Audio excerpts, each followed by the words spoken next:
Mexico. As soon as you cross its border or get off a plane, you immediately sense that you're in another country. The principal language is Spanish, but there is something else about the people that's special. Probably one of the first things you notice about Mexicans is their acute sense of history and their pride in it. They encourage you to visit the ruins of its ancient cities, and you are told about the civilization that created them. Everywhere you look, there are reminders of Mexico's history. The architecture clearly demonstrates the influence of colonial Spain and the Catholic Church on Mexico's culture. There are other legacies from the past, too, some of them puzzling to foreigners. How can a farmer survive with such primitive techniques?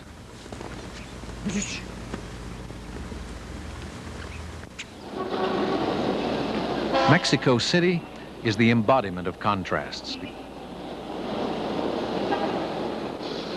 On the one hand, it's an international commercial center. For most people, though, life is hard.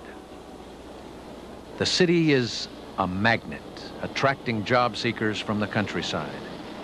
The majority of them, however, don't find work. In what's becoming the world's most populous city, we see peddlers who sit on the sidewalk selling their wares to passers-by, much as their ancestors have done for centuries. In the United States, there seems to be a compulsion to modernize, to throw out the old ways. Of course, that pressure exists in Mexico as well. But Mexico has always been able to accommodate outside influences in a manner that permits its people to maintain their unique identity as Mexicans. The thread that runs through all of Mexico's history is the ability of its people to blend the old ways with the new, maintaining a deep respect for tradition.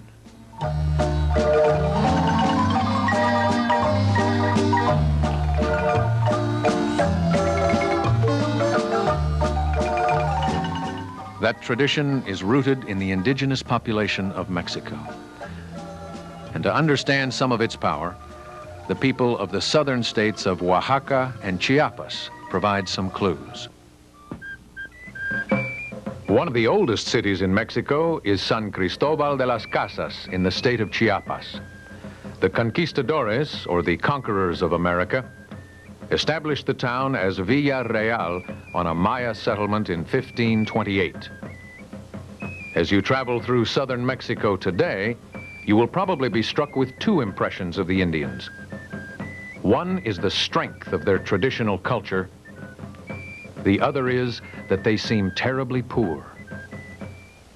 But we should be careful about feeling sorry for the Indians, especially in terms of thinking that modern, westernized society is superior and has all the answers to the problems of poverty.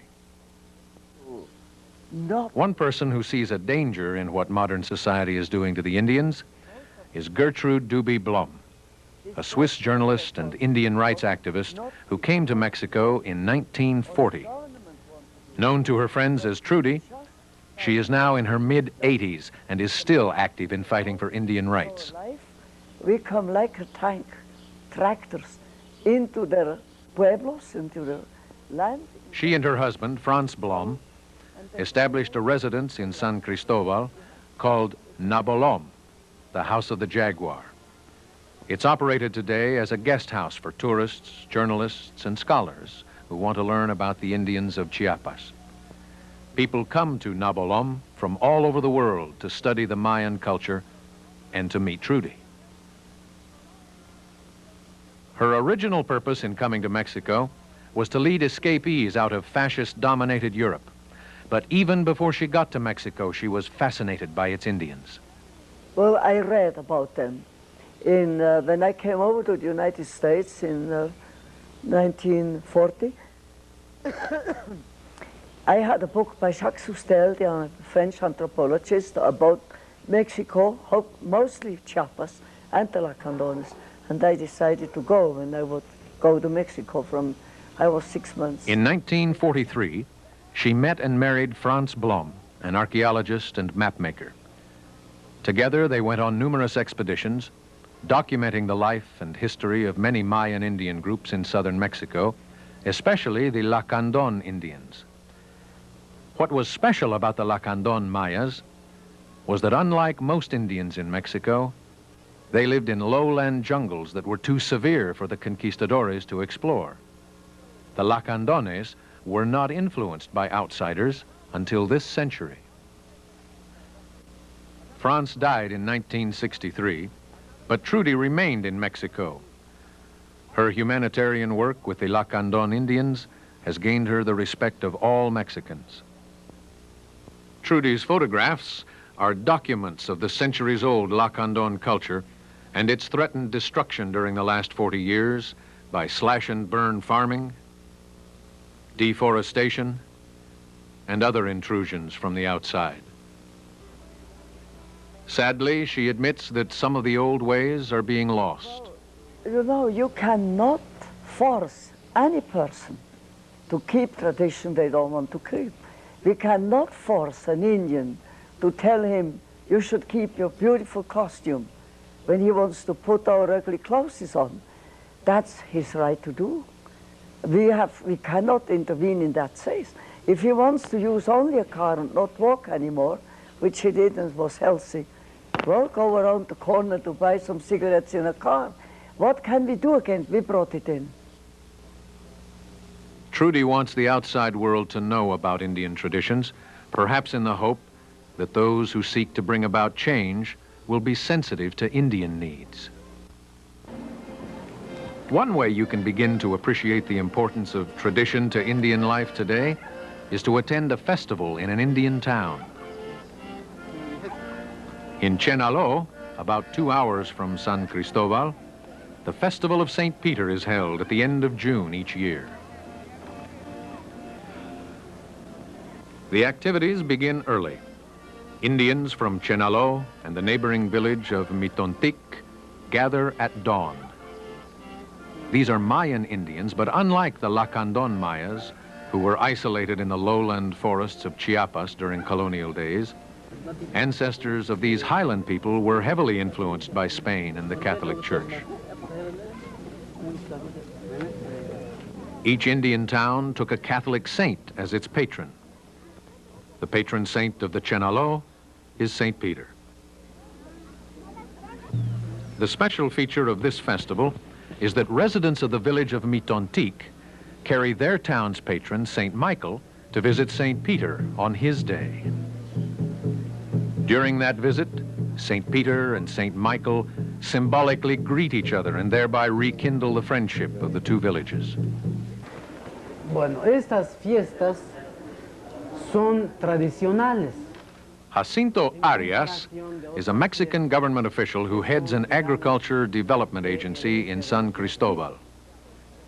A graduate of Princeton University, he himself is from Chenaló. Han venido celebrando desde el tiempo de la colonia, aunque no son fiestas precolombinas, sino que son fiestas que se fueron haciendo después de la colonia o durante el tiempo de la colonia.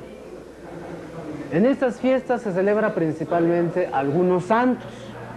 Cada municipio tiene su patrón. La fiesta del santo patrono es la fiesta más importante de cada uno de los municipios. Ustedes presenciaron en Chenaló la fiesta del santo patrono de San Pedro Chenaló. ¿Qué es lo que significa la fiesta? Más que símbolos en ese sentido. ¿Qué significa la fiesta? Como les decía al principio, el santo patrono es el santo que vela sobre el pueblo. Es el que nos representa al pueblo ante el Dios máximo.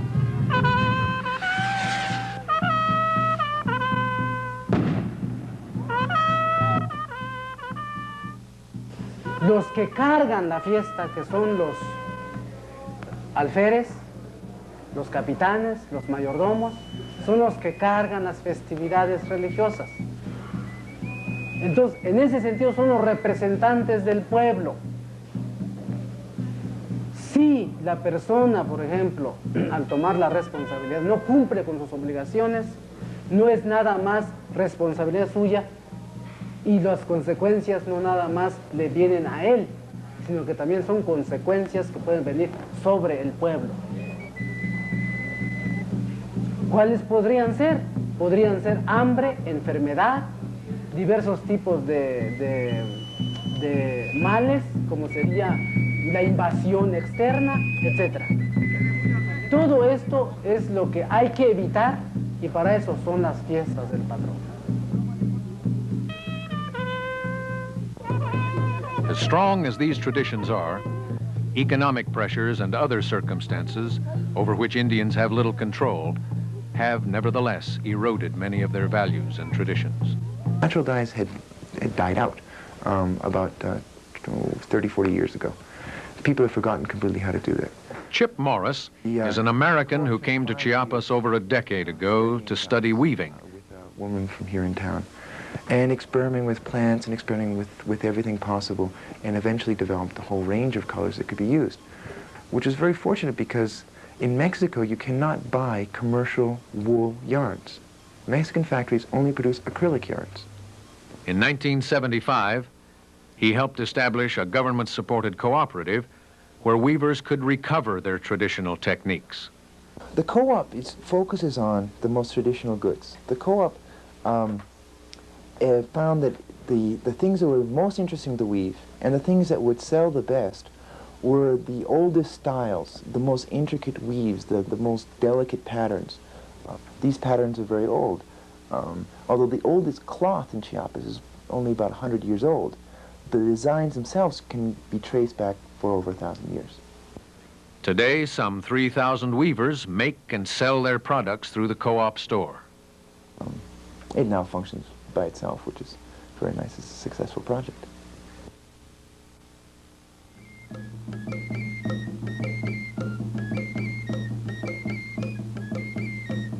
Among the oldest reflections of Mexico's past is the ceremonial city of Monte Alban. Its ruins are located in the state of Oaxaca, just west of the state of Chiapas. There had been human settlements in the area as early as 4000 BC. Building began here about 800 BC, 900 years before construction was started on the more well-known pyramids of the Sun and Moon near Mexico City. The major builders of Monte Alban were the Zapotec Indians, who still live in the area. They look upon Monte Alban with pride, knowing that the city forms a special part of their history. Miguel Angel Schultz, an architect and historian, traces his own background through his Zapotec Indian ancestors rather than through his German grandfather. Monte Alban se encuentra situado al suroeste de la ciudad de Oaxaca. Su carretera sinuosa tiene 11 kilómetros de distancia. Donde nos encontramos, estamos sobre la plataforma norte. Monte Alban se ha considerado 3 culturas importantes. La primera, la cultura olmecoide. Después viene Monte Alban I, Monte Alban II y Monte Alban III, que viene su iniciación zapoteca, luego viene el clásico y su decadencia. Más tarde, ya en su decadencia, cuando Monte Alban es dejado, los mixtecos toman posesión de Monte Alban, pero ya en la época de Cosijoesa y Guasilindanta. Monte Alban was a ceremonial city, central to the Indians' governance and religion, as were the other ancient cities built before the Spaniards arrived. Most of them were abandoned by the time Cortés marched into Mexico. Monte Alban, in fact, was missed by the Spaniards, and the ruins were undiscovered by archaeologists until the 19th century. One of the most impressive ceremonial cities in Mexico was still in use at the time of the conquest, Mitla. It's only about 30 miles from Monte Alban, but it was developed much later, about 900 AD, by both Zapotec and Mixtec Indians. The name Mitla comes from the Nahuatl, and it means place of the dead. Zapotec noblemen and war heroes were buried in chambers underneath the city. It's considered one of the architectural wonders of ancient Mexico, not for its size, but because of its beauty, and the mystery of its construction. Whoever the creators of Mitla were, they were extraordinarily resourceful. The workers had no pack animals, no wheel, yet they still managed to pull mammoth stones from distant quarries for Mitla's construction. The entrances and the columns that held up the roofs weighed tons. Their presence in this place is a tribute to incredible engineering ingenuity. The intricately placed mosaic stones that decorate its walls provide strength, and the walls have withstood earthquakes and storms for centuries. Some of Mitla's buildings were destroyed, however, by the Spaniards who dismantled them. The missionaries used the material to build a new structure. The sanctity of the stones of Mitla was transferred to the church that stands today alongside this extraordinary city.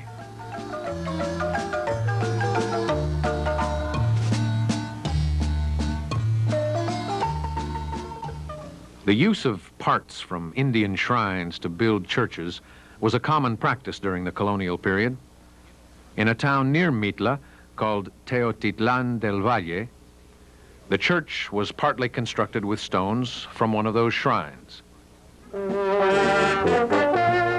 Hints of this intermingling of Catholic and Indian religions can still be seen in Teotitlan. Each year, the Festival of the Precious Blood of Christ is celebrated with a procession of the saints carried in baskets. Religious festivals that honor Catholic saints were instituted by Spanish priests. The job was probably made easier because the saints were very similar to the Indians' gods. In fact, there were many other similarities between Catholicism and the local religion. They were both based on man's subservience to the supernatural. Both had important figures who sacrificed themselves because of their willingness to serve God. In Teotitlan, the festival is more Spanish than Indian. Although the Danza de la Pluma, the feather dance that forms a part of the festival, is Zapotec, the theme is really based on the conquest of the Aztec Emperor Montezuma by Cortez. The dancers are accompanied by a brass band and children dressed as Spanish soldiers. Nevertheless, the festival that was begun centuries ago is still celebrated every year on the first Wednesday in July. Not far from Mitla, on the road to Oaxaca City, is the shop of Senor Valente Nieto in the village of San Bartolo, Coyotepec. His business is the manufacture and sale of the world-famous Oaxaca black pottery. He learned the skill of ceramic making from his mother, Doña Rosa, whose potting technique was so renowned that her work was sought by North Americans as well as Mexicans. He uses a primitive potting wheel, a method that has been passed on from generation to generation for over 2,000 years. Esta forma de trabajar lo he aprendido de mis papás. Mi papá hacía muchas grandes las piezas. Mi mamá se llamó Rosa Real Mateo. Ella fue muy famosa y la conocieron. Muchas partes del mundo la conocieron como Doña Rosa. Ella trabajó unos 70 años haciendo las vasijas, cántaros, diferentes figuras. Y de ahí aprendimos nosotros y seguimos la tradición. En el proceso de trabajo nosotros hacemos, por ejemplo, hasta 40, 50 piezas formadas en un día. Ahí está la forma del cántaro. Es una forma que es muy tradicional y se conoce como cántaro de Coyotepec. Se sigue trabajando con el cuero y puede hacerse en otra forma.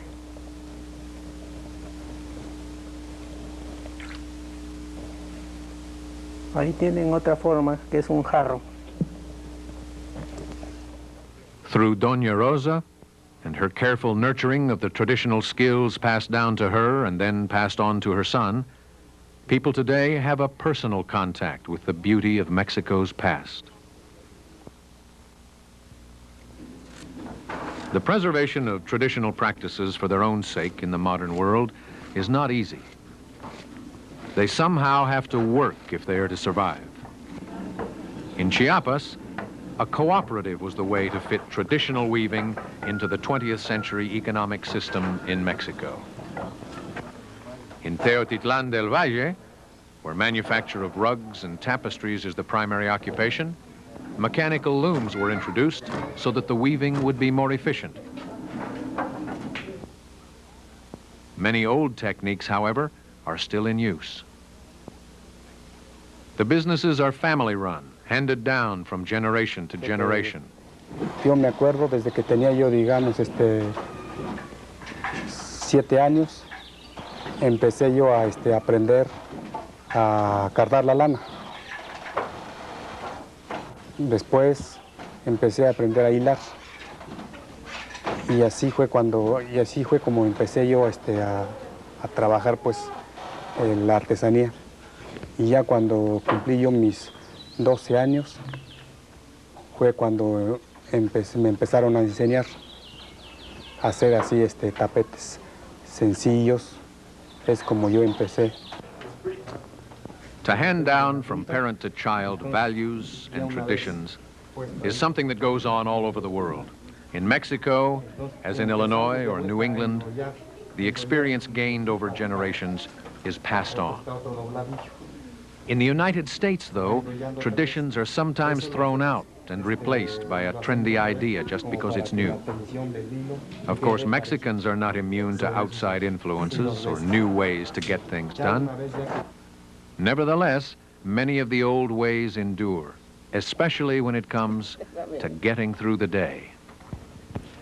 For example, in the Indian villages, the cure for common ills or the method for calming a colicky baby may seem quaint and perhaps superstitious. But to this Zapotec mother, it makes perfect sense. A casual observer can clearly see that the child seems relaxed and content.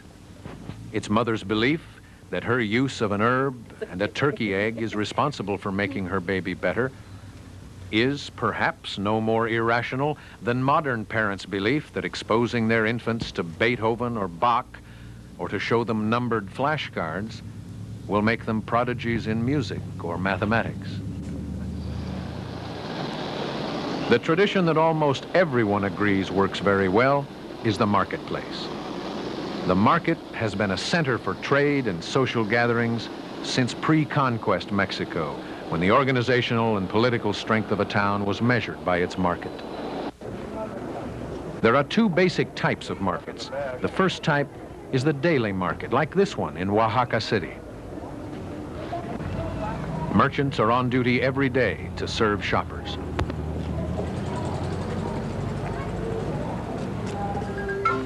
There are also periodic markets held once a week, which are found in the smaller towns. Merchants travel from one town to the next. Each day of the week, they set up in a different place.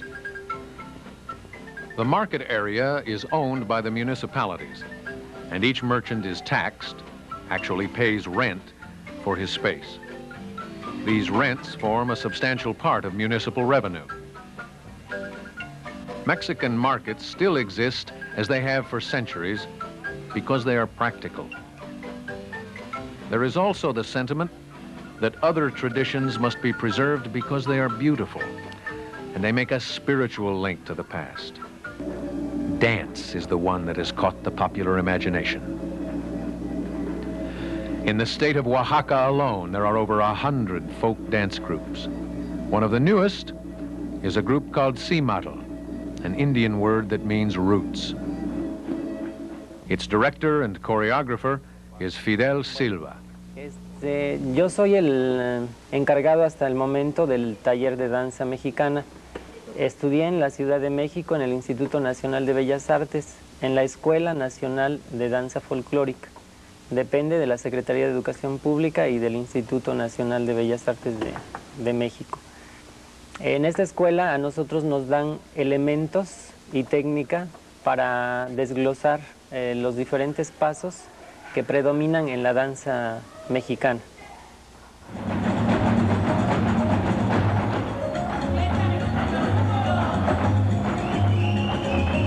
The group not only performs dances, but under its director, members conduct research to learn how the dances are actually performed by the people in small towns and villages.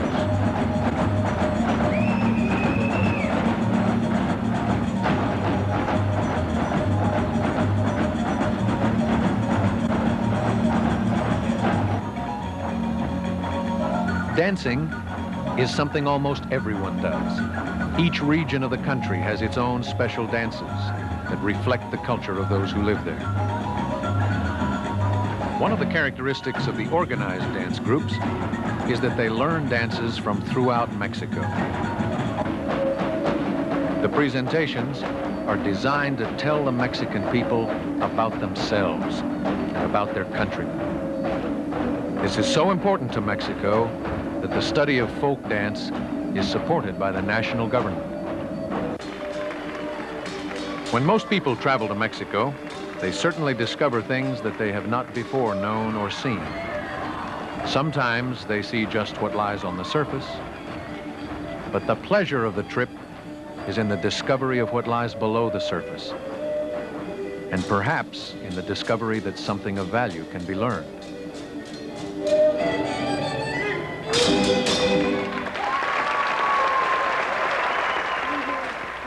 Jacinto Arias learned something from his experience as a student in the United States, that however much you learn from outsiders, your native culture has a practical wisdom of its own. But we have to learn from them.